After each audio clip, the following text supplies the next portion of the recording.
Hi, my name is Richard Leiter, a self-published author of literary fiction, and welcome to my YouTube channel, Thoughts on Writing.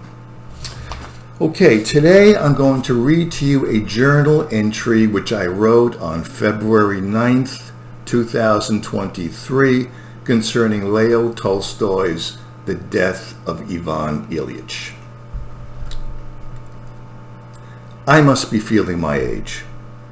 I just finished rereading Tolstoy's The Death of Ivan Ilyich, and all I could think about after rereading it was, yeah, sure, this guy, this Ivan Ilyich person, is looking pretty good to us all now, because after he finally attains enlightenment, Tolstoy very conveniently kills him off. Tolstoy ends the novella on a high note. However, what would have happened to Ivan Ilyich, I wonder, if Tolstoy hadn't killed him off, if Ivan Ilyich had miraculously recovered? I'm no psychic. However, I do think, after all of these years of knocking around in the world, that I understand at least a little bit about human nature. And my understanding of human nature tells me that if Ivan Ilyich had miraculously recovered, more than likely he would have been reviled by the world as an anarchistic and destabilizing presence in it, rather than revered by it. I mean, how could Ivan Ilyich not be seen in such a harsh light by the world subsequent to his spiritual awakening? For the newly spiritually awakened jurist would now understand and find absolutely intolerable the grand hypocritical bedrock upon which all of polite society is carefully constructed. All of its institutions would now become repugnant to him, both religious as well as secular. Worse still, he might even start speaking out about it publicly, giving lectures to anyone who is willing to listen to him.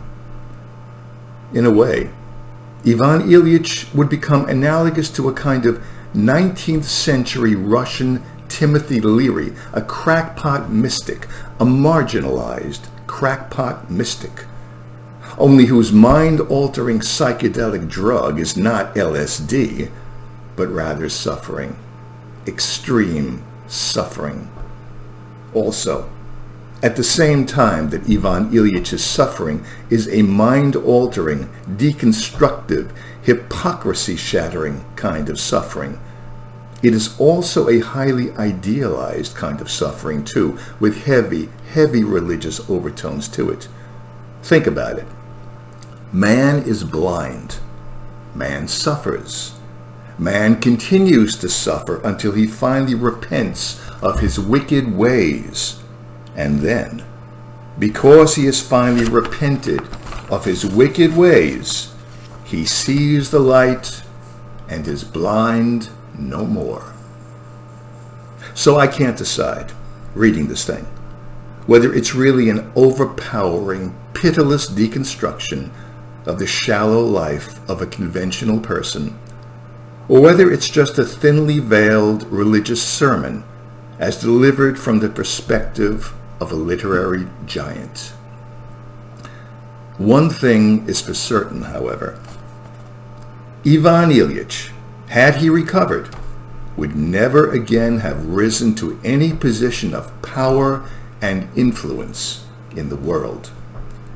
Because when one lives in the world, and according to the rules of the world, one always has to live a kind of deception, a kind of a lie, which Ivan Ilyich, in his last hours on earth, now sees through, and which he finds abhorrent.